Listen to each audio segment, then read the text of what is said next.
l'objectif de ce webinaire est de mettre la focale sur les politiques locales de lutte contre la pauvreté au lendemain des élections municipales. Donc, on le sait, hein, si les dispositifs de l'État social jouent un rôle central, majeur, ce sont bien les pouvoirs locaux qui se trouvent en première ligne dans la lutte contre la pauvreté. Donc, ce webinaire, on va l'organiser en 2 temps. On a 4 intervenants dans un premier temps et un deuxième temps, ce sera un échange avec vous. Donc, la discussion, on la structure autour de 2 questions centrales. Nous irons dans un premier temps à Poitiers. Donc, Poitiers, c'est une ville de moins de 100 000 habitants. Et en juin dernier, c'est la jeune écologiste Léonore Monconduit qui a été élue. Donc, 3 mois après le premier conseil municipal, nous donnerons la parole à Coralie Bruyé-Jean, qui est la 7e adjointe aux solidarités. Et on propose d'engager un dialogue entre Coralie et Simon Persicot, qui est politiste, chercheur, qui travaille notamment sur la réaction des partis face au développement de l'écologie politique, qui a écrit aussi un article sur la place des enjeux environnementaux dans le programme des grands partis. Donc, une première partie, je ne vais peut-être pas reprendre toutes les questions qui figurent sur l'invitation, mais c'est ça. Quels sont les projets, les stratégies en matière de lutte contre la pauvreté depuis les dernières élections? Est-ce qu'on peut parler de renouvellement de pratiques? Et plus précisément, dans toutes ces grandes villes où on a vu l'émergence de la percée des écologistes, comment on va articuler lutte contre la pauvreté et transition écologique? Un vaste débat. Deuxième axe pour lancer la discussion, nous irons à Grenoble. Là, on va donner la parole à Marion Brunin-Mortier du Centre communal d'action sociale et qui est responsable du programme Lutte contre la pauvreté. Et Marion va engager un dialogue de 10-15 minutes aussi avec Cyprien Venel, qui est sociologue. On a notamment repéré et lu avec beaucoup d'intérêt un de ses articles qui est disponible sur Cairn, les enjeux et les impacts de la réforme territoriale sur la mise en œuvre des politiques sociales. Parce que notre deuxième question, c'est de prendre en compte cette nouvelle donne. Le maire est souvent le dernier recours pour ceux et celles qui se sentent oubliés. Pour autant, on voit que de nombreuses questions sociales ne relèvent plus de l'échelon municipal. Donc, face à cette question de la réforme territoriale, le poids croissant de l'intercommunalité, quels sont les échelons compétents? Pour mémoire, donc, ce webinaire se situe dans la continuité d'une part d'un colloque international qui a eu lieu à Sciences Po en juillet 2019, d'un dossier dans la revue Projet qui a été publié en juin dernier, d'un premier webinaire en juin dernier. Martin va vous donner le lien vers le webinaire, mais aussi un article qui en fait la synthèse. Et on vous propose un troisième webinaire. On aimerait instaurer ce type de rendez-vous régulier. Donc, notre méthode, un échange avec un acteur de terrain et un universitaire, 10-15 minutes, et ensuite un deuxième temps avec vous. Donc, je donne tout de suite la parole à Coralie et Simon Persicot. Merci. Déjà, bonsoir à tous. Donc, je suis Coralie Bruyé-Jean, je suis adjointe aux solidarités de la ville de Poitiers et donc je suis vice-présidente du CCAS. Du coup, nous, en fait, donc on a gagné la ville. Alors, on n'est pas juste une municipalité écolo, on est une municipalité d'union de la gauche et des citoyens. J'y tiens. Voilà, on a eu un travail de longue haleine, ça a duré 2 ans avant le premier tour, en fait. Voilà, et on a eu vraiment une méthode de co-construction et cette méthode, du coup, elle se retrouve dans toutes nos politiques et notamment dans nos politiques de lutte contre la pauvreté. Alors, c'est vrai que moi, la question de la lutte contre la pauvreté, elle me semblait un peu étrange. Comment est-ce que les municipalités elles luttent contre la pauvreté? Moi, j'estime que le rôle de la commune, enfin que la lutte contre la pauvreté, c'est pas le rôle de la commune en soi. La commune peut par contre lutter contre les effets de la pauvreté, mais assez plus difficilement, dirons-nous, sur la pauvreté en elle-même, puisque là, on parle bien d'une question de répartition des richesses et qui serait plutôt du domaine de l'État. Et on voit bien qu'à l'heure actuelle, ce n'est pas vraiment les politiques qui sont menées. Quand on voit les différences qu'il peut y avoir entre, notamment, par exemple, la lutte contre l'évasion fiscale et la lutte contre les fraudes sociales, hein, les fraudes de pauvres, sur lesquelles il va y avoir plus de moyens que pour lutter contre l'évasion fiscale qui concerne quand même 80 milliards d'euros par an. Euh, donc à Poitiers, alors nous on a une ville qui est plutôt pauvre en fait. Alors on a assez peu d'entreprises, beaucoup de services publics qui sont très développés, un très gros CHU et une université, donc 25 000 étudiants. Donc une population du coup assez jeune et une grosse partie de notre population qui est touchée par des questions de précarité, voire de grande précarité. Nous, on a vraiment, la totalité de notre politique, elle est menée en co-construction. C'est-à-dire que nous, on travaille beaucoup avec les acteurs de terrain, avec les associations, mais aussi en relation avec les habitants, avec les structures d'insertion également. On est parti sur plusieurs axes. Donc, la lutte contre la pauvreté, qui là va. En fait, notre rôle, ça va être plutôt de favoriser l'employabilité. Donc, pour favoriser l'employabilité, donc l'insertion des personnes, on va partir sur une extension des modes de garde qui sont disponibles à l'heure actuelle. On sait que les femmes sont plus touchées que par les hommes sur des soucis d'insertion professionnelle et que ce sont les familles monoparentales qui sont le plus touchées par les phénomènes de pauvreté et de précarité. Et à 80%, dans 80% des cas, ce sont des femmes qui s'occupent seules des enfants. Donc voilà, cette question de la garde des enfants, elle est primordiale. Et en parallèle, on a aussi le déploiement, enfin la fiabilisation en fait du réseau de transport qui va permettre du coup aux personnes en fait d'accéder plus facilement à l'emploi, puisque si les employeurs ont confiance dans l'offre de transport sur sa fiabilité, ils auront moins de mal à offrir sa chance à une personne qui n'aura pas de véhicule personnel. Donc ça, c'est juste des exemples de ce qu'on peut mener actuellement.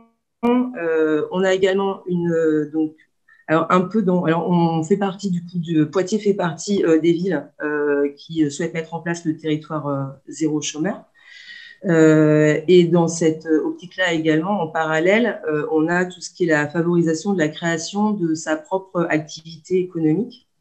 Alors, par exemple, il y a un projet actuellement sur lequel mes collègues plutôt en pôle économie travaillent, qui est de mettre en place et de mettre à disposition une cuisine, un laboratoire en fait, pour les personnes qui souhaiteraient tester en fait leur possibilité de se lancer dans par exemple une activité de traiteur ou de vente de nourriture à emporter. Voilà, donc, leur permettre de le faire dans de bonnes conditions, de pouvoir expérimenter cette activité avant de se lancer et de voler de leurs propres ailes. Et dans la même optique, créer des boutiques tests avec la mise à disposition de locaux, voilà, dans une optique de création de commerce. Et ensuite, donc ça, c'est plutôt sur le volet de lutte contre la pauvreté et pour ce qui est de la lutte contre les conséquences de la pauvreté. Alors, à Poitiers, on a comme partout en France, j'imagine, mais on a une grosse offre de tarifs sociaux. Notre questionnement va plutôt sur l'accès à ces droits. Donc, on a une vraie réflexion à l'heure actuelle et un vrai projet de lutte en fait contre le non-recours au droit, au droit quel qu'il soit. Donc, ça va être le droit commun qui est le même sur tout le territoire national, qui va être le droit principalement aux prestations sociales, mais également à tout ce que la collectivité peut offrir en termes de droits. Donc, ça va être les tarifs sociaux pour les transports, pour l'accès à la culture, pour la cantine scolaire, les crèches. Voilà, faire connaître au plus grand nombre toutes ces possibilités-là et rendre plus accessibles à tous ces droits communs. Sur la question, alors je vous avoue que sur la question entre lutte contre la pauvreté et transition écologique, j'ai eu un petit bug. Moi-même, je suis au Parti communiste. C'est vrai que l'écologie, c'est pas nouveau pour moi, mais c'est vrai que j'ai encore un petit peu de difficulté à faire des liens. Mais je peux donner quelques exemples.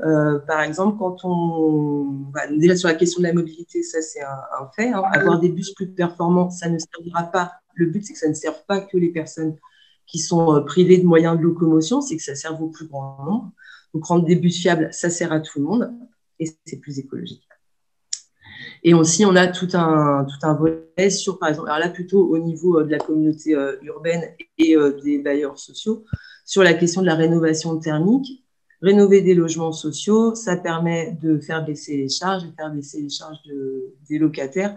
Ça leur permet de dégager du coup du revenu disponible pour autre chose. Voilà, on a aussi toute la question de la relocalisation des marchés publics qui, du coup, devraient pouvoir créer de l'emploi sur le territoire, vont participer aussi à cette lutte contre la pauvreté. Voilà, je crois que j'en ai terminé. Je vais laisser Simon. Et Panorama, on va laisser Simon Persico réagir à chaud. Bonjour à tous, merci pour l'invitation. C'est très bien en fait que je passe derrière Coralie parce elle vient démontrer un des premiers points que je voulais faire. Quand on pense au lien entre écologiste ou écologie, transition écologique, puisque c'est ces victoires-là finalement, même si effectivement ce sont souvent des victoires plurielles, c'est quand même finalement des maires écologistes qui sont élus à la fin, et la question de la pauvreté et de la précarité. Ce qui est intéressant, c'est bien de constater qu'en fait, dans la plupart des cas, les maires écologistes ont été élus dans le cadre d'alliances systématiquement avec des partis de gauche. Ça peut être le Parti communiste, ça peut être le Parti socialiste parfois, ça peut être la France insoumise aussi à Grenoble. C'était déjà le cas en 2014. Et ça nous dit déjà quelque chose de quels sont les liens en fait que l'écologie tisse avec cette question de la précarité. Et c'est finalement, elle se réinscrit dans l'histoire de la gauche sur ces questions-là. Peut-être une gauche un peu particulière, celle de la gauche, on va dire, sociale chrétienne sociale, cette gauche de la jeunesse ouvrière chrétienne, des mouvements solidaristes, tiers-mondistes, dont on trouve les origines chez beaucoup des acteurs et des élus d'ailleurs, et des nouveaux élus, ou plus élus actuels ou anciens. Si on prend par exemple la trajectoire d'une Cécile Duflot, c'est assez clair, en fait, elle vient de ce monde-là, de chrétien de gauche, hein, pour résumer, puis elle en est maintenant à aller chez Oxfam, pour bien dire un peu ce lien et cette imprégnation de cette conception. Cette conception, d'ailleurs, elle n'est pas toujours parfaitement, elle concorde pas toujours, un peu solidariste, avec d'autres acceptions, y compris à gauche, sur les questions de la pauvreté. Mais dans tous les cas, ces acteurs-là travaillent ensemble puisqu'ils gagnent en alliance systématiquement. Et d'une certaine manière, ça permet du coup aux majorités écologistes, aux municipalités écolo diverses, de gauche, citoyennes, de récupérer un peu cette tradition sur ces questions. Ayant dit ça, et ce que je vais raconter s'appuie sur l'expérience du coup de gouvernements écologistes qui ont existé. Il y en a, enfin, gouvernements municipaux. Il y en a eu deux. Il y a eu Montreuil entre 2008 et 2014, et il y a eu Grenoble, pour ce qui concerne les grandes villes en tout cas. Après, il y a le cas de Grande-Synthe, le cas de Grande-Synthe qui serait intéressant, mais pour ce qui concerne les grandes villes, il y a le cas de Grenoble et le cas de Montreuil. Grenoble, donc 2014 jusqu'à aujourd'hui, il a été réélu assez haut la main, la liste derrière Éric Piolle. Et qu'est-ce qu'on peut en tirer ? Pour être honnête, on peut quand même en tirer que l'environnement n'a pas toujours été que la pauvreté, justement, n'a pas toujours été la première des priorités. Pourquoi ? Ça s'explique parce que quand même ces maires écologistes ont été élus sur une demande très très forte de transition rapide en matière de pollution, en matière de qualité de vie, en matière d'environnement, et que ça c'est un grand résultat des politiques publiques en général. Les décideurs peuvent pas se concentrer sur tout d'une certaine manière, et ils répondent en partie lors du premier mandat à la principale question que leur ont posée les électeurs, c'est s'il vous plaît engagez la transition écologique. Donc forcément, le niveau d'attention n'est pas aussi satisfaisant que sans doute même ils le désireraient. C'est-à-dire que ce n'est même pas par hostilité, mais plutôt par incapacité à se saisir de tous les enjeux à la fois. Il y a un deuxième point, c'est que en termes de groupes sociaux, les électeurs écologistes dans les grandes villes en tout cas, et leur base sociale d'une certaine manière, et puis leur base militante, ne sont pas forcément parmi les catégories les plus défavorisées, les plus précaires, les plus pauvres, pour la simple raison que ces catégories-là s'investissent très peu en politique. Ils sont dans aucun parti, mais ils ne sont pas non plus dans les partis écologistes. Et puis, la dernière chose, c'est qu'ils arrivent quand même au gouvernement municipal après d'autres partis.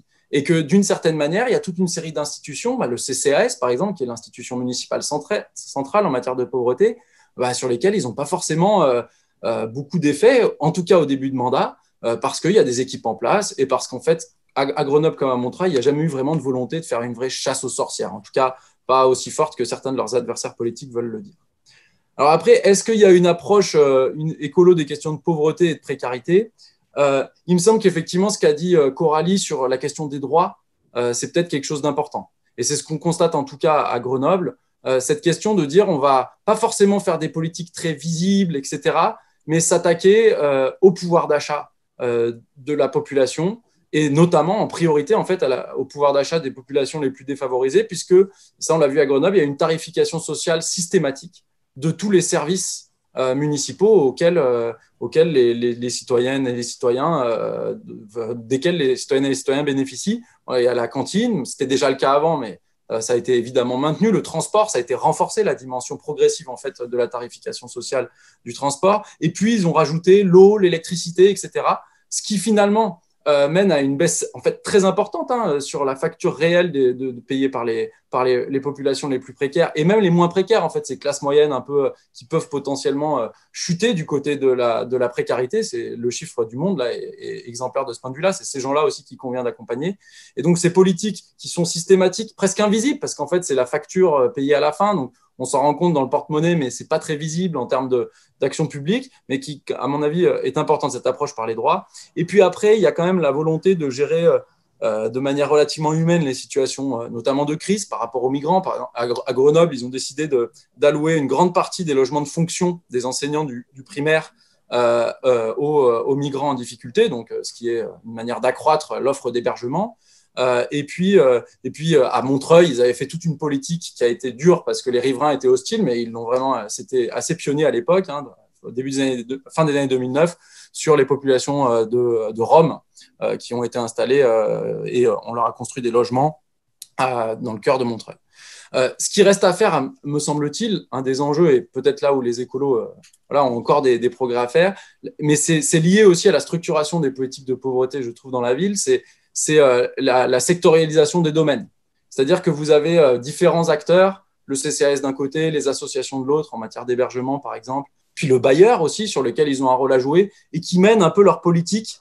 En gros, les bailleurs sociaux mènent un peu leur politique dans leur propre couloir, sans forcément être en connexion permanente avec le CCAS. Mais là, évidemment, la directrice de la solidarité à Grenoble en saura beaucoup plus que moi, mais c'est une impression, en tout cas de l'extérieur, en tout cas de souffrir d'une forme de sectorialisation.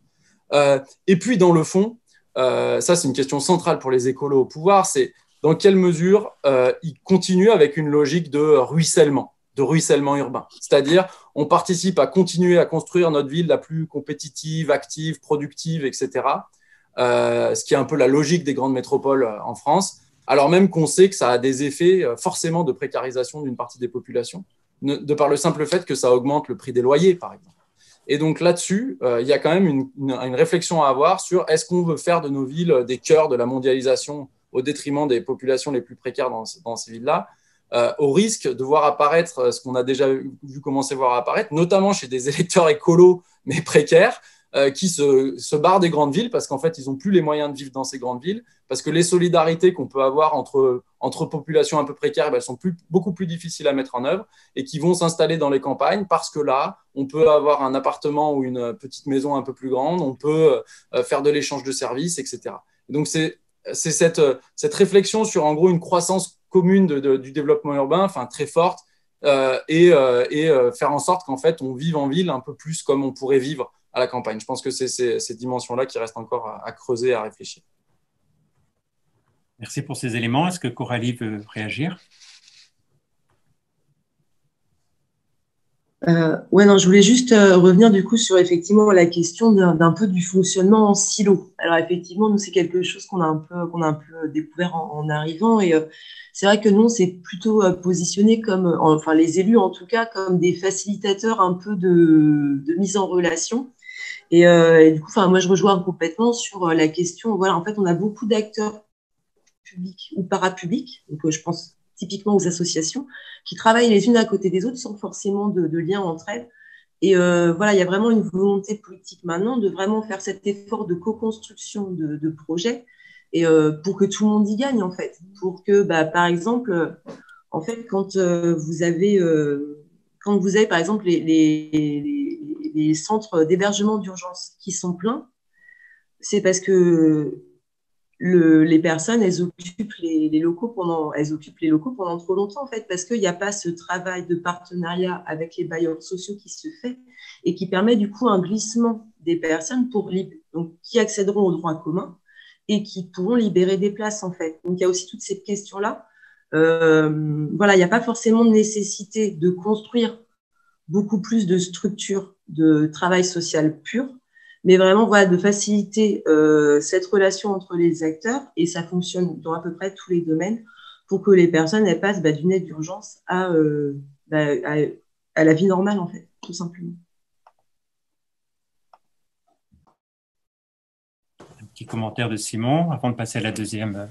Non, je pense que effectivement, il y a un truc dans le monde qui est assez certain, c'est que désormais, il est assez clair qu'on ne peut pas vraiment faire la transition écologique sans faire des formes de lutte contre les inégalités. Ça, je pense que c'est intégré dans le dispositif d'une grande partie des citoyens et des élus à gauche de l'échiquier politique, je pense. Les autres n'ont pas vraiment compris cette connexion très forte entre les deux dimensions. Et donc, c'est ce qui permet de penser que voilà, cette réflexion, elle avance. Elle n'est pas toujours facile à mettre en œuvre au concret, parce que c'est des groupes réellement sociaux et des demandes qui sont forcément différentes, mais où, dans le fond, l'expérience aussi, l'exercice du pouvoir devrait permettre de réussir, on peut l'espérer en tout cas, à bien combiner systématiquement ces deux dimensions. Vous êtes d'accord, Coralie? Hop. Le micro, merci. Non, mais je pense qu'il y a, après, ça dépend. Je vois qu'il y a une question sur qu'est-ce qui est fait concrètement. Alors, qu'est-ce qui est fait concrètement à Poitiers sur la question de l'accès au droit? Donc, je rappelle quand même qu'on est élu depuis 3 mois. Hein. Oui. Dont 2 mois. Alors, je déconseille fortement les prises de fonction le 28 juin. Hein. Vraiment, pas bon plan du tout. Mais voilà, en fait, il y a vraiment. Là, en fait, la question, par exemple, sur la question de l'accès au droit, elle va être vraiment sur la simplification déjà des procédures pour accéder au droit et avoir un souci d'information. Alors, pas forcément à destination des usagers, mais de permettre à des personnes dont ce n'est pas le métier. Je pense par exemple aux agents d'accueil dans les maisons de quartier et dans les mairies de quartier. À Poitiers, on a 10 maisons de quartier, on en a une dans chaque quartier. Qui sont des acteurs reconnus en fait par les habitants et en fait il y a beaucoup de personnes, bon je le sais parce que j'y travaille, il y a beaucoup de personnes qui du coup se présentent dans les maisons de quartier et ont une demande à laquelle la maison de quartier ne peut pas répondre. Et du coup on a vraiment ce questionnement sur comment permettre à ces professionnels qui ne sont pas des travailleurs sociaux d'orienter efficacement les personnes pour qu'elles aient un accès direct à ce dont elles ont besoin, en fait. Donc, en fait, il y a tout un travail déjà de répertoire de tout ce qui se fait, parce qu'en fait, il y a énormément d'associations, il y a un tissu associatif qui est très riche sur le territoire. Donc, ça veut dire créer un répertoire de la totalité des actions et de trouver de fabriquer une interface numérique accessible à tous et simple d'utilisation, pour que voilà, chacun ait au moins accès à ces informations et puisse être orienté dans les meilleures conditions possibles. Vous disiez tout à l'heure que l'écologie, c'était un sujet un peu nouveau, peut-être pour vous à titre personnel. Alors, quand on rejoint quand même à l'échelle d'une grande ville, est-ce qu'il y a des médiations pour se former, changer des bonnes pratiques? Parce que 3 mois, c'est juste de fait, mais maintenant, c'est le moment où on va voter les budgets, envisager des priorités. Alors, en fait, on a déjà commencé à travailler sur les questions de, par exemple, éviter la perméabilisation des sols. Ça veut dire être très vigilant sur la question des nouvelles constructions, par exemple. Donc, éventuellement préempter des terrains, leur trouver un nouvel usage. On a une volonté forte et du coup, ça rejoint effectivement aussi la lutte contre la pauvreté. On a une volonté forte de développer les jardins partagés. Donc là aussi avec la question de tout ce qui est lien social, production alimentaire locale, voilà, à destination des personnes qui vivent en appartement, alors en HLM, mais pas que, parce qu'au centre-ville, on a peu de HLM, on a beaucoup de personnes qui vivent en appartement, de permettre de rendre ça accessible au plus grand nombre. Après, on va avoir aussi la question de tout ce qui est… alors, après, il y a aussi entre la ville et Grand Poitiers, la communauté urbaine du coup. Voilà, donc tout ce qui est question de…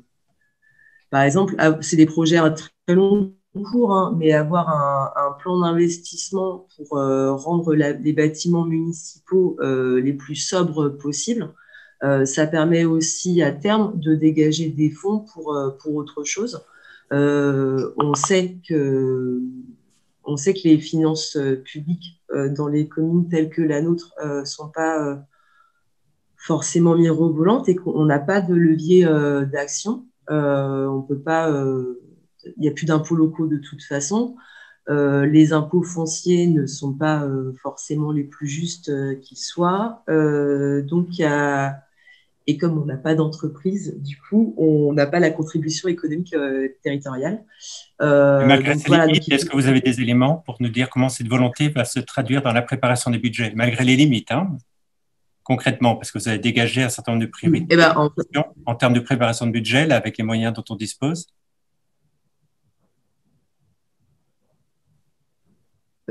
Là, concrètement, on est vraiment sur de l'investissement et notamment sur les bâtiments.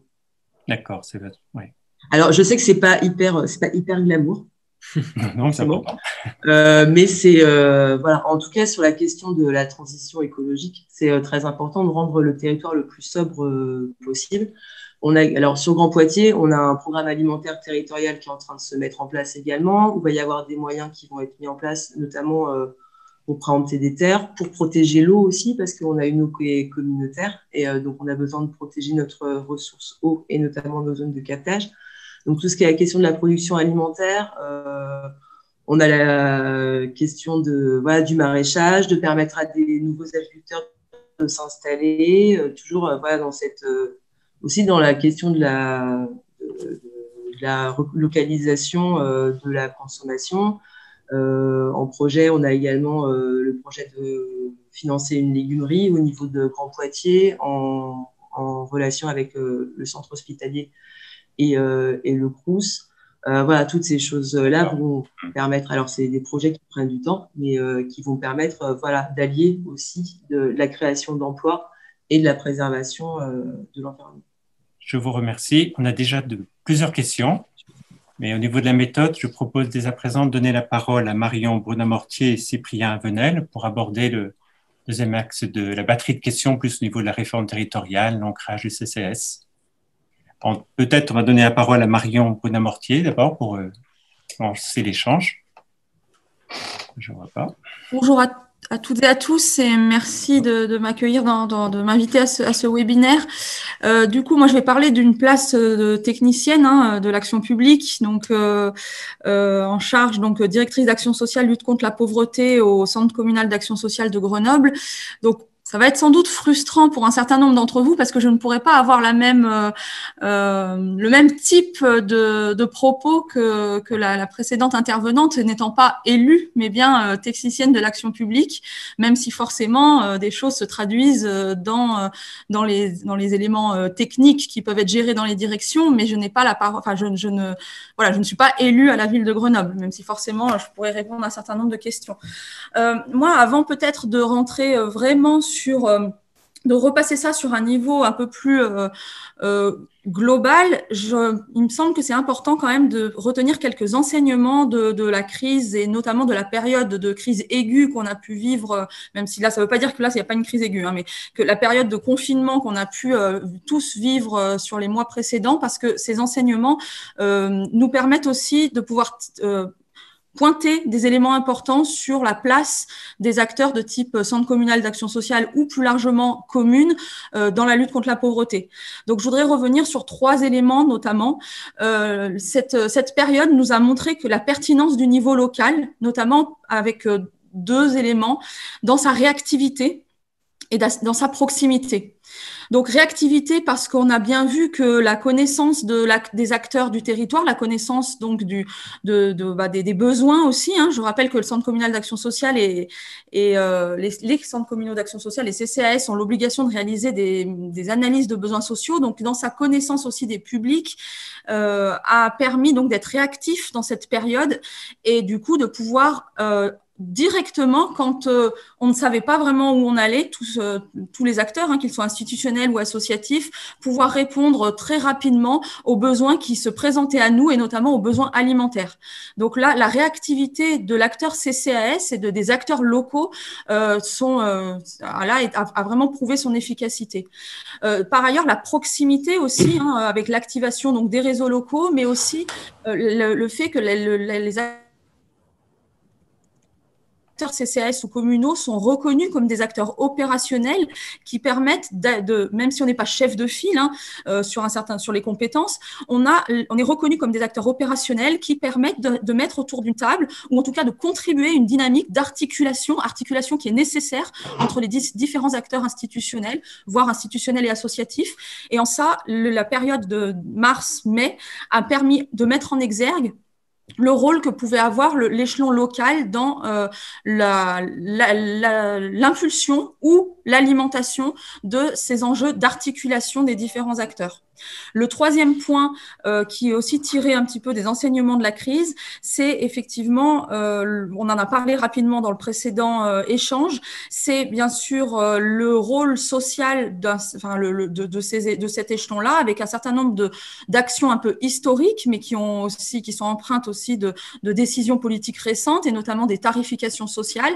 Et on s'est bien aperçu là que le rôle social des cantines scolaires ou encore des structures d'accueil du jeune enfant était central, était majeur, puisque dans une période comme celle-là, un certain nombre de besoins ont explosé du fait de l'impossibilité d'accès pour des familles précaires ou très précaires à ces structures de cantines scolaires ou d'accueil du jeune enfant qui permettent de couvrir un certain nombre de besoins, notamment alimentaires. Donc, en fait, là, j'ai une entrée très ciblée mais la réactivité, la proximité et le rôle quand même social qu'on conserve au travers, même si on ne sait pas une compétence obligatoire de l'échelon communal, apparaît quand même majeur, que ce soit en situation de crise ou hors crise. Alors après, je pourrais continuer du coup pour répondre à la question si on sort un petit peu du focus crise, mais peut-être que Monsieur Avenel veut réagir dès maintenant. Je ne sais pas ou alors je poursuis. Non, ça peut être intéressant, oui. Monsieur Avenel. Peut-être juste, oui, pour aller dans le… Donc, bonjour à toutes et à tous, c'est Cyprien Avenel, donc j'interviens moi en tant que sociologue, mais qui est très ancré dans les institutions du champ des politiques sociales, et peut-être effectivement parce que la crise sanitaire quand même interpelle les solutions et les réponses sociales dans les territoires, et rebondir aussi sur des enseignements que l'on peut tirer de la crise sanitaire. D'autant plus que, évidemment, celle-ci, elle nous oblige à s'adapter, à anticiper, à innover, quitte à modifier en profondeur les modes de fonctionnement habituels. Mais ce qui est intéressant en tirant des enseignements, c'est que cette épreuve collective qui occupe beaucoup les acteurs locaux sur le territoire, il y a l'échelle nationale aussi, cette épreuve collective, finalement, la question qui se pose, c'est en quoi elle peut être une réelle opportunité pour construire des solutions structurelles et durables et innovante, par-delà la réponse aux contraintes aussi et immédiate à la gestion d'urgence. Alors, de ce point de vue-là, ce qui est intéressant à noter, je crois, c'est qu'il y a eu beaucoup d'observations qui ont relevé qu'il y avait beaucoup des initiatives, de l'innovation, en dehors des logiques de dispositifs qui ont tendance à s'accumuler, à s'empiler sur les territoires et qui, d'ordinaire, surdéterminent un petit peu de façon très, très calibrée les activités des travailleurs sociaux qui doivent accomplir dans leur activité quotidienne. Et ce qui est intéressant de relever, c'est que l'administratif, en quelque sorte, qui souvent écrase un petit peu l'action, a été un petit peu mis à distance et pour aller, je crois, notamment en période de confinement, au plus près des personnes et aussi au plus vite. Et donc, c'est important de le noter parce que dans les remontées que j'ai pu consulter, les travailleurs sociaux ont eu le sentiment de retrouver finalement des espaces pour respirer du temps, pour libérer aussi l'initiative et pour retrouver finalement le cœur de métier. Et donc, c'est intéressant de noter parce que la gestion de crise, finalement, par la nécessité d'intervention dans l'urgence, a permis des dérogations, entre guillemets, au fonctionnement courant. Et du coup, quand je disais qu'on s'était un petit peu détaché de l'administratif, je n'ai pas le temps de rentrer, mais les travailleurs sociaux de terrain et de première ligne le savent très bien, que du fait du nombre de dispositifs sociaux qui se sont empilés en même temps, ce n'est pas une critique des dispositifs sociaux, je le dis tout de suite, ce sont des filets de sécurité, des mesures de prévention, mais ça met les travailleurs sociaux dans une situation particulière qui renvoie à une gestion des dispositifs. Donc, ce que je voulais dire par là, c'est qu'en étant un petit peu mis à distance et moins soustrait, en quelque sorte, à l'activité du rendu compte, de l'activité quotidienne, c'est comme si on avait retrouvé un petit peu de l'accompagnement qui s'était plus centré sur le rendre soin, le prendre soin, qu'on avait repris de la présence, le cœur de métier finalement, et la relation. Et que donc les travailleurs sociaux, les managers ont finalement repris la main quand même, dans l'urgence, sur le cours des choses, en étant davantage ancrés sur la relation, en dehors de la complexité des procédures. Ça, c'est quelque chose qui me paraît important. Le deuxième point, c'est que, sans être trop idyllique sur ce plan de l'innovation ou de retrouver un petit peu le sens même et les finalités de l'action sociale, c'est que quand même, biologiquement, les missions prioritaires des travailleurs sociaux ont été vraiment axées sur les besoins fondamentaux, c'était les priorités de base, et on l'a dit, le poids de l'aide alimentaire, des secours d'urgence, etc. Et donc, on peut craindre aussi, finalement, que la situation de crise sanitaire, dans ses impacts économiques et sociaux, risque de rajouter une couche finalement supplémentaire pour le travail social dans le processus où il est instrumenté malgré lui de traitement curatif des situations d'urgence au cas par cas dans la précarité de masse, pour aller très très vite. Et donc, il y a là, je pense, un point d'alerte et qui interroge les organisations et les conceptions des politiques sociales et les pratiques professionnelles sur le terrain. Alors, c'est ce point-là que je voulais pointer pour dire que la crise sanitaire, elle a à la fois mis en lumière les capacités de créativité et d'innovation du secteur, ça c'est indéniable, mais elle a aussi mis en pleine lumière, face à l'urgence et crûment, les contradictions, parfois violentes, face aux difficultés du travail social à pouvoir proposer des solutions, des vraies solutions dans la masse des demandes. Et on est un petit peu là aujourd'hui, je crois, dans cette ligne de crête. En tout cas, ce que je crains, c'est que le travail social risque de voir ces difficultés déjà identifiées accentuées, à savoir, il va être probablement confronté à une intensification, pour dire comme ça, de la massification des situations de vulnérabilité économique et sociale. Alors, moi, ce que j'ai entendu, notamment, quand même dans les propos de Marion, c'est qu'elle mettait l'accent sur la pertinence et l'efficacité des acteurs locaux. Oui. Maintenant, c'est un de vos sujets sur lesquels vous avez beaucoup travaillé, mais avec la décentralisation, il y a beaucoup de domaines maintenant qui échappent à la compétence du maire. Le RSA, l'aide sociale à l'enfance, les questions du handicap, les vieillissements, tout cela relève plutôt du conseil départemental. Comment tenir les deux, cette proximité? Alors, justement, peut-être dire un mot aussi.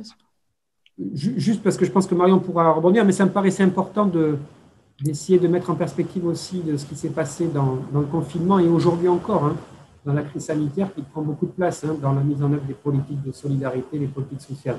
C'est que, oui, et je laisserai aussi rebondir Marion là-dessus, mais en préalable, je tenais bien à dire aussi que lutter contre la pauvreté, évidemment, c'est l'échelle de la proximité, c'est le maire qui est en première ligne et donc est le premier à pouvoir répondre aux fractures de la société. D'ailleurs, les maires se plaisent à dire qu'ils sont souvent à portée de gifles, mais lutter contre la pauvreté, de façon beaucoup plus générale, ça implique, je crois, c'est un travail en recomposition qui est en cours, ça implique de nouvelles relations d'équilibre entre l'État, les collectivités territoriales et les citoyens. Ce que je veux dire par là, c'est que le passage par le local, par la proximité dans l'action sociale notamment, est quelque chose d'incontournable, puisqu'on est, comme l'a dit Marion, dans l'échelle de la proximité, l'échelle du territoire, c'est-à-dire du lieu concret où les gens vivent les gens tels qu'ils sont. Mais attention de ne pas se laisser enfermer dans le local, parce qu'on est conduit vite à une impasse, pour le dire comme ça, puisque, comme ça a déjà été dit souvent, l'échelle où se pose concrètement le problème, la pauvreté, la question de l'emploi, du logement, ce n'est pas uniquement l'échelle de la solution. Donc, il y a aussi tout un sujet sur les villes et l'État, le local et le national. Ce couple doit faire unité et système, cet équilibre entre l'unité nationale et la diversité locale. Bon, c'est un enjeu de décentralisation. Il est très important de souligner effectivement que lutter contre la pauvreté, ça ne se limite pas évidemment au seul échelon local. Ça, c'est très important, et pas uniquement aussi aux acteurs du travail social. Parce qu'autrement, comme je le disais tout à l'heure, c'est qu'on positionne les travailleurs sociaux et plus généralement les intervenants sociaux dans le traitement des conséquences de la pauvreté sans avoir véritablement les moyens d'agir sur les causes. Et donc, dans le traitement curatif de l'urgence, dans ce qu'on pourrait appeler parfois le systématisme de la réparation, en particulier face à un processus de massification de la précarité et qui engendre, c'est largement documenté par un certain nombre de rapports, chez les professionnels en première ligne, un sentiment d'impuissance et une perte de sens de l'activité. Donc, tout ça est connu, mais c'est important de le rappeler quand même au préalable. Lutter contre la pauvreté, c'est la mobilisation, pas des politiques sociales d'abord, mais de l'ensemble des politiques de droit commun, l'économie, le logement, la santé et l'éducation. Et donc, ça en pose, et l'échelle de la proximité est importante de ce point de vue-là, un enjeu de transversalité de l'action publique, de décloisonnement des interventions.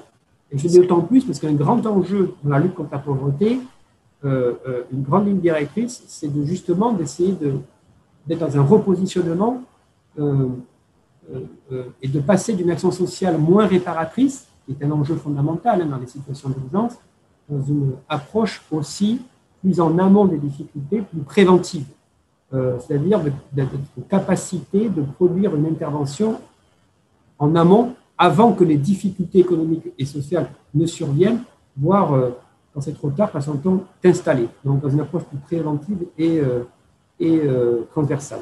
Merci. On va donner la parole à Marion avant d'avoir un échange avec toutes les personnes qui commencent à formuler un certain nombre de questions. Oui, alors du coup, si je poursuis en m'appuyant sur le raisonnement, sur les échanges du début de mon propos, sur proximité, réactivité, et qu'on tire ça à un contexte hors crise aiguë, ces deux éléments-là font que le niveau local, malgré le fait qu'il n'y ait pas de compétences, effectivement, vous l'avez dit, de compétences obligatoires, vous avez dit que plusieurs champs échappent à la compétence ultra-locale commune et CCAS, mais néanmoins, ces acteurs-là ont du coup des possibles d'intervention étendues. Ce ne sont pas les chefs de file, mais en dehors des compétences obligatoires, les possibles d'intervention sont étendus. Alors bien sûr avec des contraintes financières qui sont extrêmement fortes, mais le rôle de ces acteurs-là va être de se glisser dans des interstices avec un certain nombre d'objectifs qui peuvent les guider. Donc l'idée d'avoir des dispositifs innovants, donc notamment, alors si je parle un peu du cas grenoblois, avec les dimensions notamment de modalités d'intervention, d'aller vers les personnes, de participation aussi des personnes à la construction, à la co-construction de l'action, qui sont des éléments qui vont guider l'action pour produire des dispositifs qui vont aller se glisser dans les interstices pour avoir vraiment une articulation entre les acteurs qui ont effectivement les compétences obligatoires et les acteurs qui n'ont pas les compétences obligatoires mais qui ont un rôle à jouer en actionnant leurs atouts qui sont la réactivité, la proximité et la reconnaissance de l'ensemble des acteurs sur leur opérationnalité et leur connaissance des besoins. Et donc c'est en s'appuyant sur ça qu'on peut se glisser vers des dispositifs donc dans les interstices et du coup en activant donc l'innovation sur de l'aller vers, de l'accès au droit et de la participation citoyenne. C'est un petit peu les trois grands axes qui guident aujourd'hui l'action publique sociale de lutte contre la pauvreté à Grenoble. Bien sûr, il y a les dispositifs historiques de filets de sécurité, l'aide sociale facultative, les aides financières, et effectivement, enfin ça c'est sans oublier, on va dire la base. Mais vient à cela s'ajouter des dispositifs plus innovants qui vont avoir pour objectif premier d'aller vers les personnes en difficulté, de favoriser l'information, l'orientation, l'accès au droit par le déblocage et la mise en relation avec le droit commun et un certain nombre d'acteurs, et effectivement la participation pour co-construire des actions qui ont du sens pour les personnes qui accompagnent et les accompagner, ou les personnes en tout cas en difficulté. Merci beaucoup. Écoutez, on aimerait bien prendre avoir des une exemples de demi-heure pour dispositifs, échanger maintenant parce qu'on a beaucoup de questions. Donc, on va entamer ce deuxième temps du débat, mais peut-être pour un apport on va avoir un apport complémentaire de Manuel Domergue de la Fondation de l'Abbé Pierre. Je crois qu'il est là. Oui, bonjour. Merci beaucoup pour l'invitation. Effectivement, ce sont des discussions très… Vous m'entendez bien? Oui, ça va? Oui, parfait. Ouais, c'est des discussions très intéressantes parce que sur le front de l'accès au logement, d'une politique sociale du logement un peu ambitieuse au niveau local, on les retrouve systématiquement. C'est-à-dire que il y a des compétences qui sont très éclatées et on ne sait pas exactement qui est en charge de chaque sujet, qui a la légitimité pour agir. Et évidemment, ça a été souligné.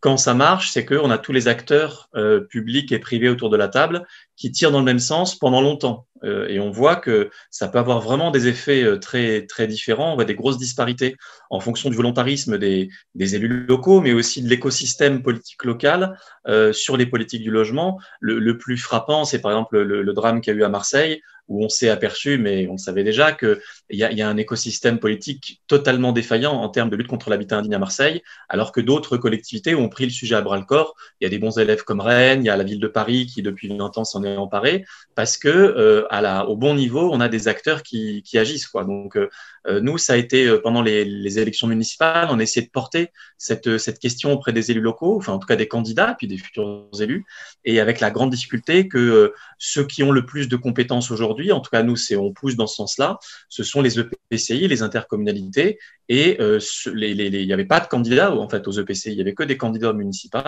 et donc on n'a pas vraiment réussi à faire émerger un débat à la bonne échelle, surtout en ce qui concerne la lutte contre la pauvreté, en particulier sur le terrain du logement, de l'urbanisme, mais c'est pas le seul. Avoir des politiques purement municipales, évidemment, n'a pas de sens. Et on voit bien que les collectivités qui réussissent, c'est celles soit qui travaillent avec les communes voisines au sein d'un EPCI, soit qui mettent en commun des compétences avec des CCS intercommunaux, avec des plans locaux d'urbanisme intercommunaux, des attributions de logements sociaux à l'échelle intercommunale.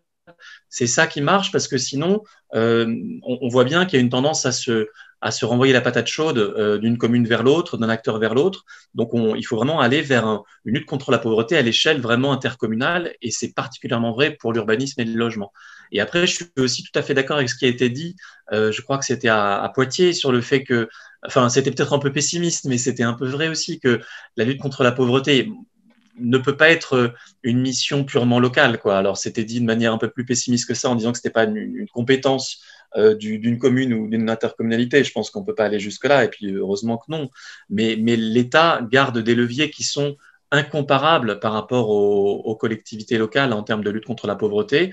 On le voit bien en ce moment, les grands leviers financiers qui surdéterminent tout, c'est-à-dire les aides à la pierre pour les logements sociaux, les aides à la personne pour payer son loyer, le niveau des minima sociaux, le niveau du SMIC, tout ça, une collectivité locale n'a aucune prise dessus. On peut penser, même en ce moment, en cas de crise, qui peut sortir un plan de relance de 100 milliards d'euros? Aucune collectivité, c'est l'État, parce que l'État peut s'endetter à bas coût sur les marchés financiers, qu'il a cette légitimité et le droit de s'endetter à ce niveau-là que n'ont pas les collectivités. Donc, vraiment, les collectivités ont un rôle important, mais l'État reste, et on est en France, hein, donc l'État reste un acteur vraiment prédominant. En revanche, là où les collectivités sur la lutte contre la pauvreté ont un rôle très important, et ça a été souligné aussi, c'est sur l'accès aux droits. Et c'est vraiment fondamental entre les droits qui existent et les droits qu'on exerce réellement. Une collectivité peut vraiment, avec des accueils de jour, avec des équipes mobiles, comme par exemple à Grenoble, pour aller aider les personnes à la rue à faire des recours droit au logement opposable, droit à l'hébergement opposable, etc. Favoriser la domiciliation des personnes. Vraiment, ça, c'est du niveau purement local. Donc, si les collectivités ne s'emparent pas de ces sujets-là, l'État peut avoir les politiques qu'il veut, ça ne va pas atteindre les personnes. Donc, il y a vraiment un écosystème général à créer, mais qui aujourd'hui est, je pense, très fortement perturbé par l'inaction ou le manque d'action, de volontarisme de l'État. Et on voit bien que tous les dispositifs sont sous-calibrés, et spécialement en ce moment. Et puis les divisions locales entre communes, parce que le saut vers l'intercommunalité, sur beaucoup de politiques, n'est pas encore totalement franchi, et qui fait que, et je pense qu'il ne peut pas être franchi tant qu'il n'y a pas d'élection au suffrage universel direct, fléché précisément, avec une campagne au niveau intercommunal. Tant qu'on n'a pas ça, les élus connus et légitimes aux yeux de la population resteront les maires, et ce seront donc aux maires qu'on mettra des gifles et qu'on demandera de résoudre la question de la pauvreté, alors que les compétences doivent être au niveau essentiellement de l'EPCI. Peut-être je m'arrête là. Si, peut-être on va proposer à M. Cyprien Avenel de réagir. Oui, non, je partage le propos. Ce que j'essaie de dire tout à l'heure, c'est que effectivement, cette articulation si difficile à construire, hein, parce que tout ça est dans quand même une énorme complexité aujourd'hui, où on passe beaucoup de temps au niveau local à se demander qui fait quoi, comment, etc. Donc d'ailleurs, on nous dit parfois les premières personnes destinataires concernées. Et ce que je voulais dire aussi, c'est que c'est en préalable, c'est que comment dire, il y a toute la question du statut des politiques sociales aussi dans les territoires et comment ils sont portés par les élus politiques dans le mandat et le projet territorial. C'est-à-dire, là, il y a un sujet tout à fait important de voir comment les solidarités irriguent l'ensemble des politiques publiques sur le territoire, pour justement les sortir d'une conception, ce que j'appelle un pilotage par l'aval, c'est-à-dire dans la réparation des dégâts causés par les politiques de droit commun. Donc il y a tout un enjeu par rapport au coup de réintroduire les solidarités, les politiques sociales au cœur du développement territorial. Donc c'est un vrai travail de portage politique, et qui d'autre que le maire à l'échelle locale peut être le garant légitime de la transversalité, hein, de l'inflexion pour sortir de ce travail en silo qui au final morcelle l'action sociale, morcelle les travailleurs sociaux et bien évidemment au final les personnes accompagnées. Je veux dire que il y a un sujet extrêmement important, hein, on disait souvent avec Roland que le territoire, ce n'est pas le terrier, c'est assez parlant. En tout cas, on est quand même cruellement travaillé dans les territoires par l'empilement de dispositifs et un cloisonnement, malgré une volonté sincère de transversalité, de coopération, de partenariat. On peut trouver toujours des beaux exemples, etc. Mais bon, voilà. Donc, la conception des solidarités au cœur du territoire et leur portage politique me paraît très important, et en particulier pour ne pas en faire, c'est ce que j'essayais de dire tout à l'heure, un simple instrument réparateur des problèmes sociaux, mais un instrument dynamique et moteur du développement des territoires. C'est vraiment tout à fait fondamental. Et donc, c'est concevoir le social, ça a déjà été dit, mais c'est un vrai travail dans les territoires, de partenariat notamment, de concevoir la politique sociale, donc pas simplement comme une dépense, hein, un coût, une charge pour la collectivité, mais véritablement comme un atout, un gain, donc un investissement pour la société, un moteur du développement et du bien-être individuel et collectif, mais aussi largement, ça peut être démontré dans les territoires, moteur du développement économique. Donc, pour sortir le social de ce que j'appelle un certain systématique de l'apparition, il y a tout un travail du point de vue du portage politique à réencastrer le développement économique et le développement social avec la transition écologique. Alors, ça peut paraître facile à dire, mais en tout cas, c'est quand même le défi sociétal et financier d'aujourd'hui pour les élus et tous les citoyens. Donc, je propose de prendre une première série de questions. Juste peut-être un dernier point ou pas? En 2 secondes. C'est que tout ça aussi, dans la conception du social, c'est aussi du coup conception des politiques sociales, de leur conception, de leur élaboration, mais c'est aussi une conception des métiers. En l'occurrence, pour la société française, je crois qu'un grand enjeu, c'est l'organisation à l'échelle de la proximité et progressive d'un repositionnement des métiers du travail social français vers des approches plus collectives et territoriales, hein, en complémentarité et non pas en opposition avec l'aide individuelle. Parce que comment peut-on espérer faire face à la massification des problèmes sociaux en se limitant à des approches purement individuelles? Comment lutter contre la solitude dans l'isolement de la relation de face à face? Bon, bref, il y a vraiment un sujet qui part du constat qu'aujourd'hui, on est face à des dimensions éminemment collectives, structurelles et sociétales des problèmes sociaux qui doivent donc être accompagnées de solutions elles-mêmes collectives et auxquelles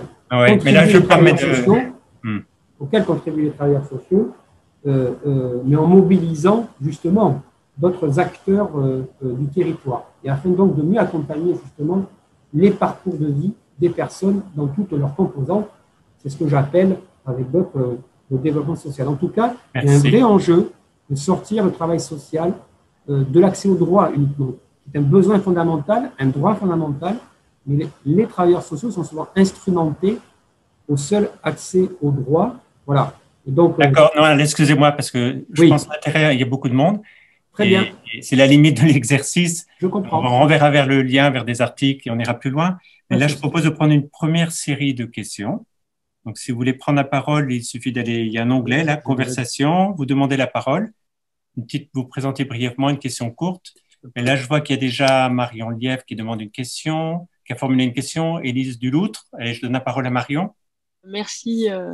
Merci de me donner la parole. Oui, non, j'avais deux questions qui me sont venues en vous écoutant, notamment la première qui porte plus sur l'accent qui a été mis, je trouve, beaucoup plus sur les politiques de logement, j'ai eu l'impression, plutôt que les politiques et les politiques de logement et aussi de l'accès au droit, plutôt que les politiques qui concernent l'activité économique, et notamment aussi la question de la formation des personnes souvent en précarité, notamment du manque de formation de ces personnes. Donc voilà, je voulais savoir aussi comment vous positionnez par rapport à ça. Et notamment, je trouve que la plupart des activités, enfin pas la plupart, mais une partie des activités économiques des personnes en précarité concernent souvent, enfin s'allient bien avec l'appartenance écologique, puisque ce sont souvent des activités donc de ferraillage ou de bifin, etc., qui portent donc sur le recyclage et qui, selon moi, sont davantage facteurs d'autonomie et d'indépendance financière que l'accès au logement. Donc ça, c'est la première question. Et la deuxième, c'est par rapport au point que vous avez évoqué sur la garde d'enfants, qui est revenu à plusieurs moments dans la discussion. Et je pense que ça fait appel à d'autres points que vous avez évoqués. Et notamment, je trouve que l'expérience de terrain montre souvent que la difficulté, elle se situe pas du tout dans le manque de place ou la difficulté d'accéder aux structures d'accueil, mais c'est plutôt en fait le rapport entretenu à la parentalité qui va souvent être plus difficile et à travailler avec les familles en précarité qui trouvent impensable de laisser garder leurs enfants. Voilà, donc c'était un peu ces deux points-là sur lesquels je voulais revenir. Merci. Si. Est-ce que... Bon, là, je sais que Coralie a des choses à dire. Ça, oui, je pense que du coup, les questions, elles étaient pour moi. Donc, voilà. Alors, j'avoue que Bifin, je ne savais pas ce que c'était. Donc, j'ai regardé, donc c'est des chiffonniers. Alors, en fait, je pense que c'est pas chiffonnier et ferrailleur. Je ne pense pas que ce soit des métiers d'avenir. Donc, effectivement, ça fait pas partie de notre programme politique. J'ai donné quelques exemples tout à l'heure de soutien à la création de sa propre activité économique, effectivement. Et j'en suis navrée, c'est pas mon domaine c'est pas ma délégation et c'est pas mon domaine de compétences premières. Mais voilà, je donne quelques exemples en fait de ce qu'on essayait de mettre en place. Pour permettre aux personnes de créer leur activité. Il y a aussi la création d'un tiers-lieu qui est prévue. On essaye aussi de récupérer des locaux qui sont vides et de les transformer dans ce but-là. Sur la question de la formation, en fait, la formation, c'est pas du tout pour moi, en tout cas, c'est pas de la compétence d'une municipalité.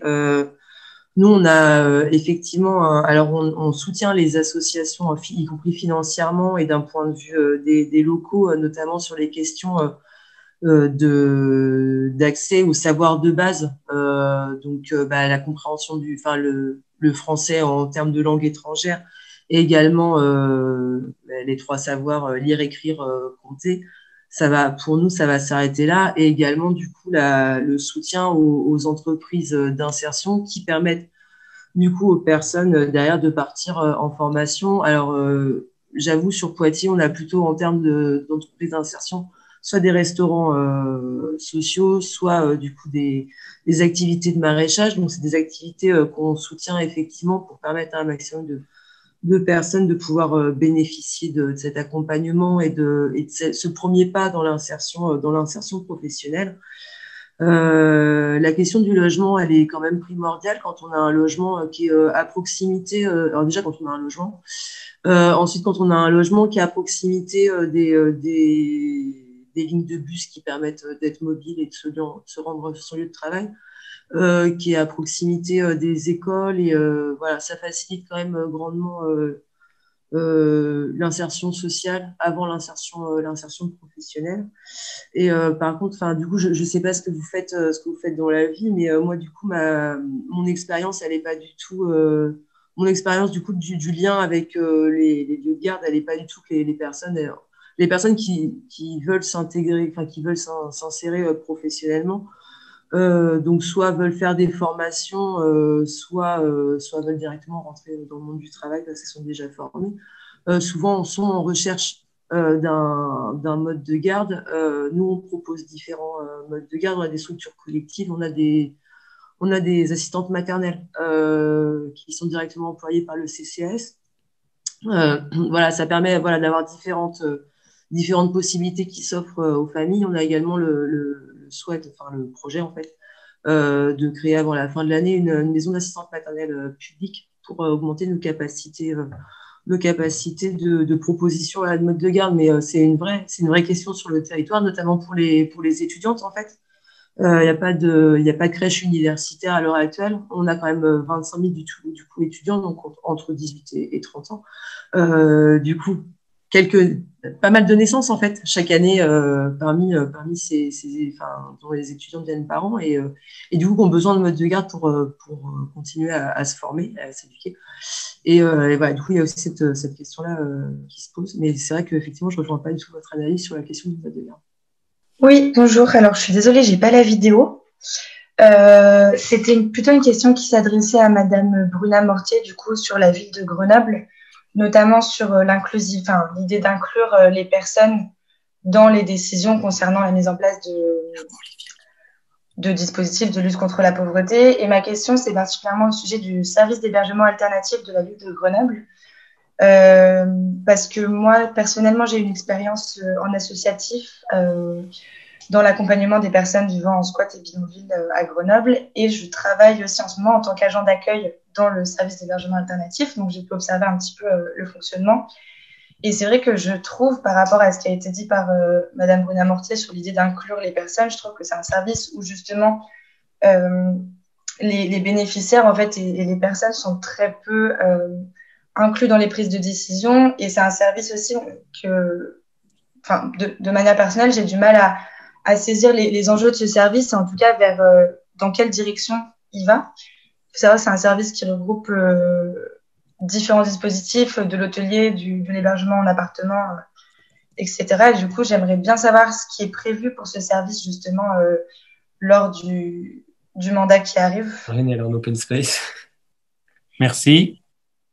Je crois qu'il y a une question aussi de la part d'Olivier Legros.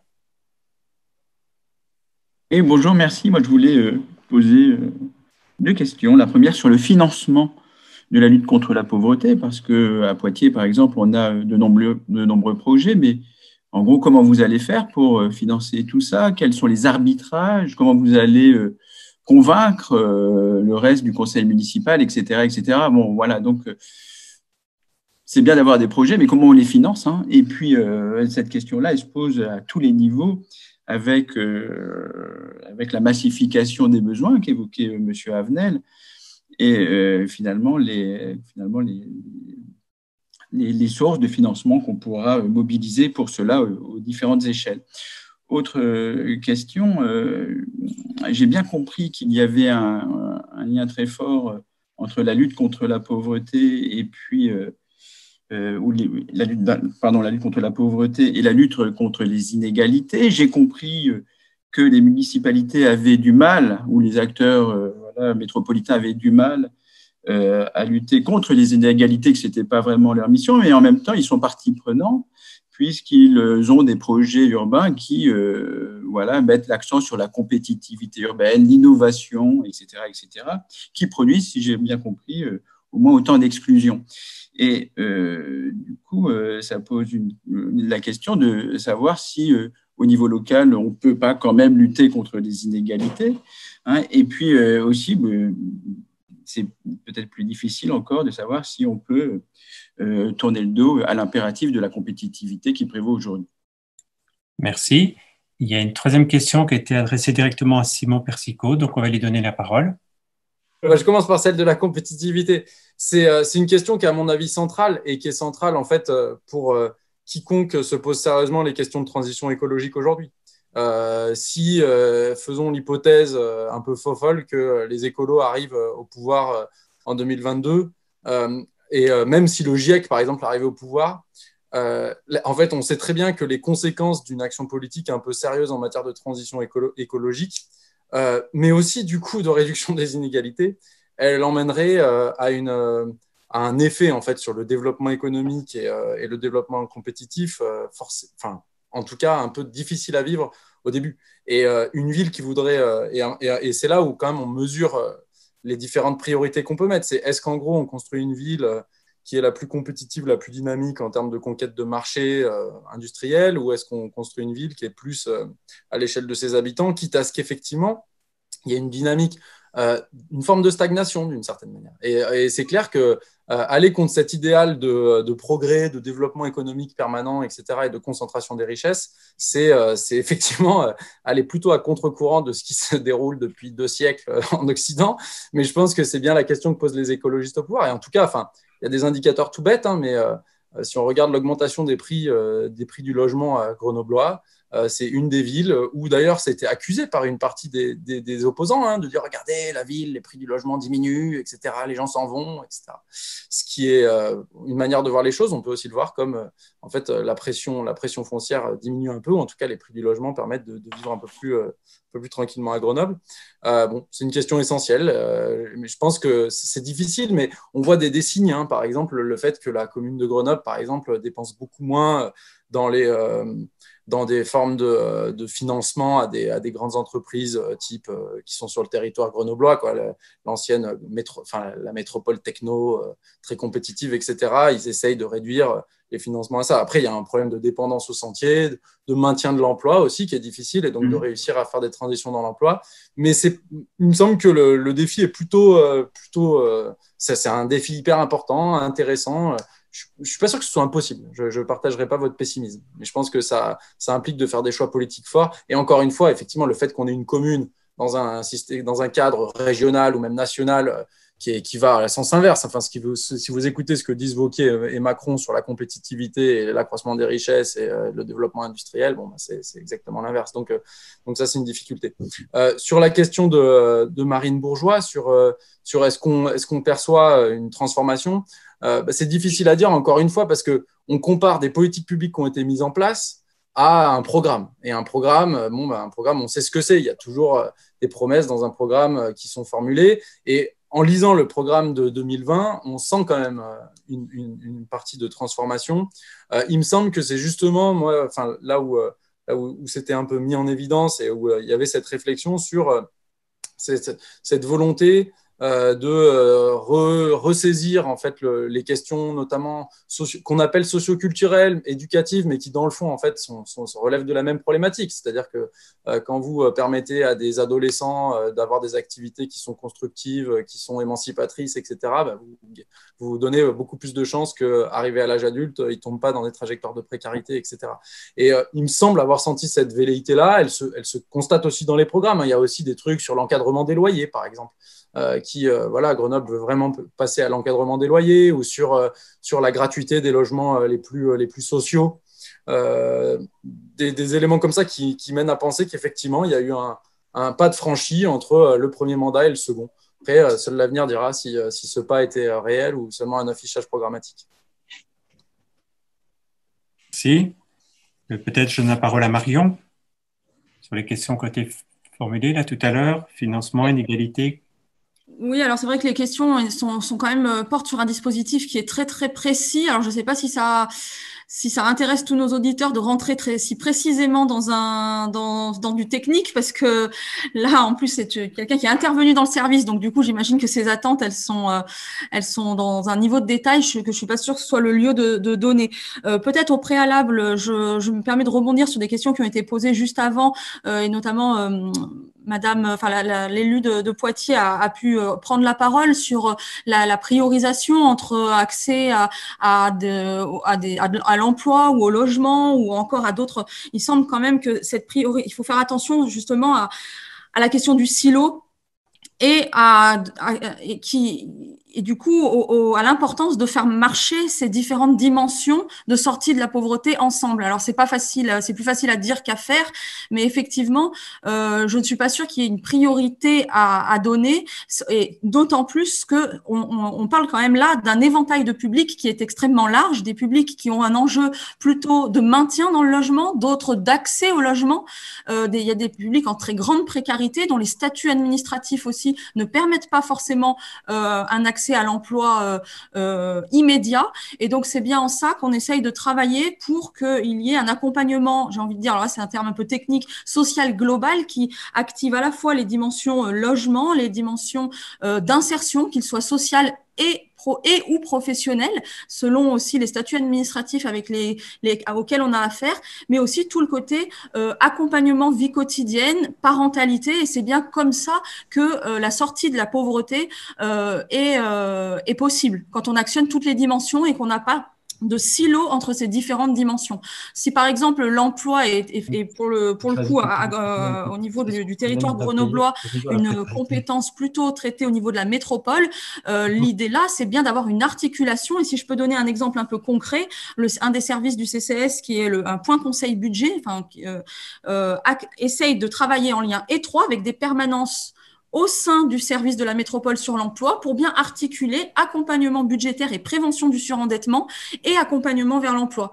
Et c'est bien en activant 2 dimensions, voire 2, voire 3 ou 4, que on essaye de solutionner un certain nombre de difficultés pour lever des freins et sortir de la pauvreté. Donc ça, c'était au préalable. Après, si je dois rentrer dans la question du service de l'hébergement alternatif, alors voilà, c'est un gros service d'hébergement d'urgence qui regroupe effectivement 3 dispositifs, une forme de village d'insertion pour 80 places, des appartements temporaires et du coup Monsieur Persicot l'a cité tout à l'heure puisque il me semble que c'est Monsieur Persicot, en citant donc la récupération de logements de fonction d'instituteurs pour avoir une politique forte et volontariste en direction donc de l'hébergement d'urgence, sur les personnes qui ont un besoin d'hébergement d'urgence, et effectivement un résiduel sur des places de dispositifs hôteliers. Okay. Il y a des enjeux très forts autour de ce service, et sans doute des marges de progrès très importantes, mais en tout cas, le fait de replacer au cœur les personnes et de pouvoir les associer au maximum dans des prises de décision sur leur cadre de vie, sur leur modalité d'accompagnement est un vrai objectif. Toujours est-il que le fait aujourd'hui d'avoir construit ce service qui a le mérite à Grenoble d'avoir dépassé le stade de l'expérimentation pour être vraiment dans une pérennisation d'une solution d'hébergement d'urgence durable qui concourt à la résorption des squats et campements, c'est déjà une action très forte et volontariste. Aujourd'hui, les enjeux, c'est de stabiliser l'offre et les ressources humaines qui sont dédiées d'accompagnement et de construire un projet de service qui tienne compte de la qualité des conditions de vie des personnes, de la qualité de vie au travail des agents et de la participation des personnes à leur accompagnement effectivement. Voilà, c'est pas la seule chose de Grenoble sur l'hébergement, puisqu'il y a aussi des projets où les citoyens sont au cœur, que ce soit les personnes bénéficiaires de l'hébergement ou les collectifs de soutien. Et pour citer ça, c'est tout ce qui relève de l'habitat transitoire, dont les projets d'habitat collectif transitoire conventionnés avec de la mise à disposition de locaux, où il y a aussi un axe fort en ce sens à Grenoble. Donc c'est vrai que regarder un service détaché du reste peut questionner, peut amener des questions, mais c'est bien de replacer ça dans sa globalité, dans une politique globale de lutte contre, de résorption des squats et campements à Grenoble, qui nous permet de voir quels sont les impacts et qu'est-ce qui est fait pour ces publics-là, qui ont des statuts très différents et des problématiques aussi très diverses. Merci. On va tenter une deuxième vague de questions. Donc, il y a Joséphine et Tommaso Vitale. Oui, j'avais juste une question. Je m'appelle Joséphine Dubois. D'ailleurs, bonjour Benoît. Je travaille au Secours catholique et pendant la période du confinement, on a fait une rapide étude. On a demandé à nos délégations quel était l'état de la coordination de l'action sociale pendant le confinement. Est-ce que la délégation du Secours catholique était invitée aux réunions par le département ou est-ce que la délégation avait des liens avec le CCAS pour un peu voir si l'action sociale était coordonnée sur le territoire. Et du coup, suite à cette étude, je me demandais, si c'était une question pour Madame Bruna Mortier, si si elle avait l'impression que le CCAS était un acteur reconnu dans ses compétences justement par le département, enfin le conseil départemental, si le CCAS et le conseil départemental avaient des liens réguliers, et voilà, s'il y avait une coordination au niveau du territoire de Grenoble qui se faisait entre ces différentes institutions, on va dire, ces instances. Alors, effectivement, il y a eu pendant la période de confinement des coordinations nombreuses qui ont, et puis sans doute qui ont d'ailleurs cette période à redynamiser un certain nombre, ou est venu dynamiser un certain nombre de coordinations avec l'État, avec le département, avec Grenoble-Alpes Métropole, même si là, c'était déjà très engagé parce que les liens sont très, très étroits sur la question justement autour de la résorption des squats et campements. Aujourd'hui, effectivement, je pense que le CCS est un acteur reconnu. Alors, effectivement, ce n'est pas le chef de file, hein, je l'ai dit tout à l'heure, mais on se glisse au travers de dispositifs innovants d'aller vers et d'accès au droit dans des interstices dont le département a besoin, qu'il reconnaît et auquel il participe. Donc, tantôt, le département, bien sûr, joue son rôle de coordinateur et chef de file, et donc, du coup, nous contribuons à cette coordination. Tantôt, les choses s'inversent sur justement des interstices. Pour citer, par exemple, dans les dispositifs un peu innovants qu'on a mis en place, on a, par exemple, une caravane des droits, donc qui se déplace dans les quartiers. Là, la coordination qui s'opère autour de cette caravane des droits, elle est portée par le CCS c'est un projet extrêmement partenarial avec toute une série d'acteurs, donc, autour de cette caravane des droits, dont l'objectif est d'informer, orienter, débloquer des situations sans forcément, du coup, être redondant avec ce qui peut être fait par le département. On ne tombe pas dans un accompagnement social de polyvalence. Je peux citer également la cellule de veille jeunes majeurs, qui est donc là, on a bien sûr, le département est très a une implication forte sur la question des jeunes, mais néanmoins, on se positionne là sur une coordination d'acteurs opérationnels pour essayer de raccrocher au droit commun des jeunes en situation de rupture, sur lesquels le fait de se mettre autour de la table, un certain nombre d'acteurs, permet d'être suffisamment réactif pour ne pas laisser des situations se dégrader et tomber dans justement une pauvreté ou une précarité trop ancrée. Donc, je crois que le CCS est effectivement un acteur reconnu. Alors après, on a aussi des coordinations qui sont très, très régulières, plutôt à l'échelle de directeurs, pour justement voir ensuite ce qui va être traité à un niveau plus opérationnel et comment on peut s'articuler. Mais en tout cas, le travail est assez est régulier et assez renforcé avec le département. On parle aussi, par exemple, de la protection de l'enfance. Tout à l'heure a été cité le service de l'hébergement alternatif, où là s'engage tout un travail pour ne pas justement rentrer directement et faire reposer, je fais allusion à ce qu'a dit tout à l'heure Cyprien Avenel sur la relation bilatérale qui s'opère entre un travailleur social et les personnes accompagnées, mais vraiment de replacer la question de la protection de l'enfance sur une approche beaucoup plus globale, justement en coordonnant nos dispositifs à l'échelle des dispositifs, voire des directions, pour construire une culture commune de la protection de l'enfance. Voilà, toutes ces choses-là sont à l'œuvre ou effectives entre le CCS et le département de l'Isère. Donc, l'idée est de terminer vers 19h30. Donc, je propose un rapide tour de table en guise de conclusion, d'ouverture, pour ceux et celles, acteurs de terrain ou chercheurs qui veulent apporter un témoignage, quelques éléments. Je vais tout d'abord donner la parole à Tommaso Vitale de Sciences Po. Oui, moi je vais très vite, c'est-à-dire que on est en phase de conclusion et moi j'ai peur. C'est-à-dire que je trouve que beaucoup de choses qu'on a dit demandent une tonne de soutien politique, demandent des coalitions très très larges. J'observe que beaucoup de questions dont on a parlé dans le détail ou dans un regard un peu plus large sont des questions qui voilà, sont liées à des villes qui ont beaucoup mis l'impulsion sur des politiques sociales, mais que dans l'ensemble, pour traiter les conséquences de la pauvreté, il faut avoir beaucoup d'argent et beaucoup de capacités, beaucoup de soutien politique.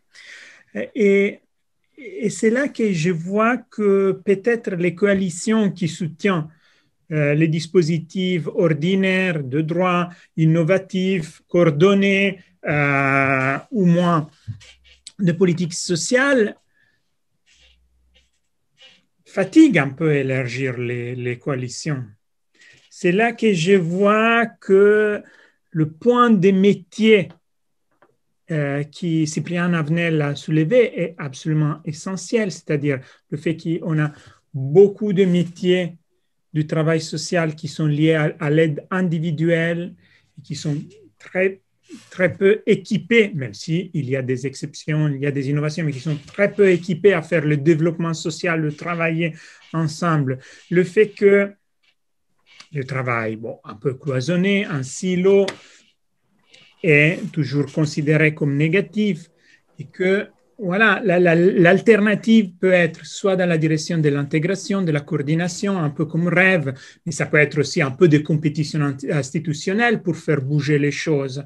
Moi, je vois qu'on va en direction d'une situation où soit il y aura un peu plus de conflits et un peu plus de capacité d'élargir les coalitions en soutien des politiques, soit le risque que les demandes en urgence, les questions d'innovation et les questions d'élargissement des bénéficiaires risquent d'être un peu en difficulté. Donc, je vois comme enjeu majeur la question de la mobilisation, de la politisation et de l'élargissement des coalitions en soutien. Merci. Emmanuel Domergue de la Fondation Abbé Pierre. Oui, bonjour.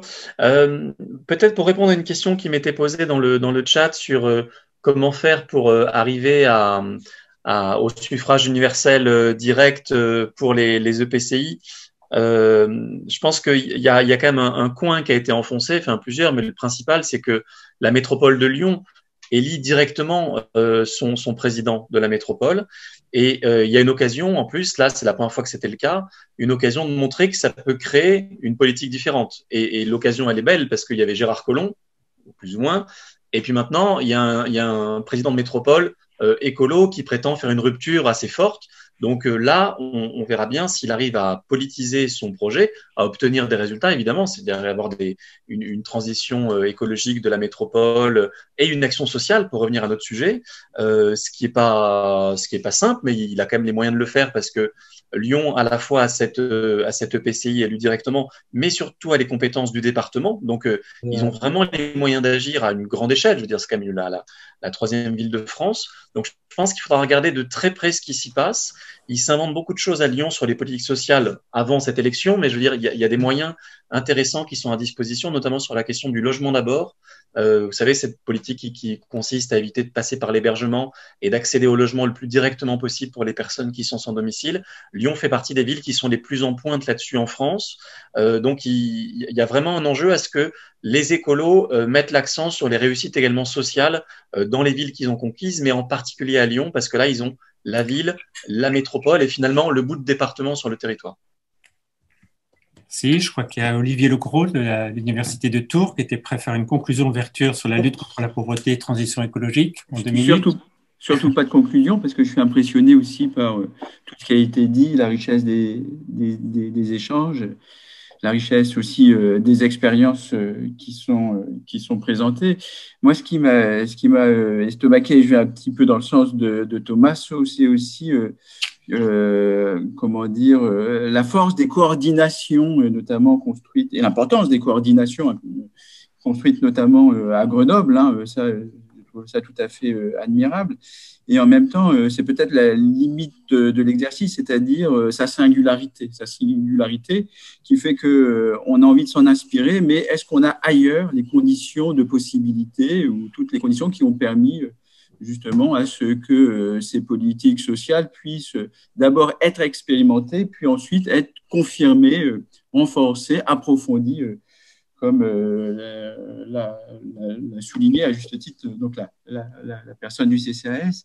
Voilà, en tout cas, ça m'amène à l'idée suivante, hein, qui rejoint celle des personnes qui parlaient avant moi, c'est la dimension politique de la lutte contre la pauvreté, hein, et la nécessaire politisation de ces politiques sociales qui permettent d'insérer la lutte contre la pauvreté dans la lutte contre les inégalités, hein, et ce qui renvoie à un combat politique qui est de plus en plus mené par les associations aujourd'hui et qui sera, je pense, le thème du prochain webinaire. Parfait, ben merci de me faciliter le lien. On vous propose un rendez-vous, toujours un mardi, donc si vous voulez bien noter, le mardi 17 novembre, toujours à 18h. Donc ce sera un troisième webinaire sur la dimension politique, la politisation. Pour l'heure, notre titre provisoire, c'est « Quelles évolutions dans le rapport de force avec les pouvoirs publics ?» Voilà, donc c'est un rendez-vous, on espère l'instaurer assez régulièrement, notamment sur le site de la revue Projet. On va aussi publier des articles. Et après, on vous invite évidemment dans vos labos, dans vos différentes facs respectives, et puis faciliter ces échanges. La lutte contre la pauvreté est un sujet éminemment prioritaire et d'actualité. L'originalité ou la singularité de notre démarche, c'est de croiser le regard, l'expérience de chercheurs et d'acteurs de terrain. Donc, un grand merci aux intervenants. Un grand merci à vous aussi d'avoir participé et suivi cet échange. Merci particulier à Sciences Po d'avoir permis ce webinaire, aux facultés de l'Université de Tours, de Montpellier. Donc, si après vous voulez consulter les articles qui ont fait l'objet d'un dossier dans la revue Projet, on vous donne le lien. Et puis, écoutez, on vous dit à très bientôt, mardi 17 novembre. Un grand merci.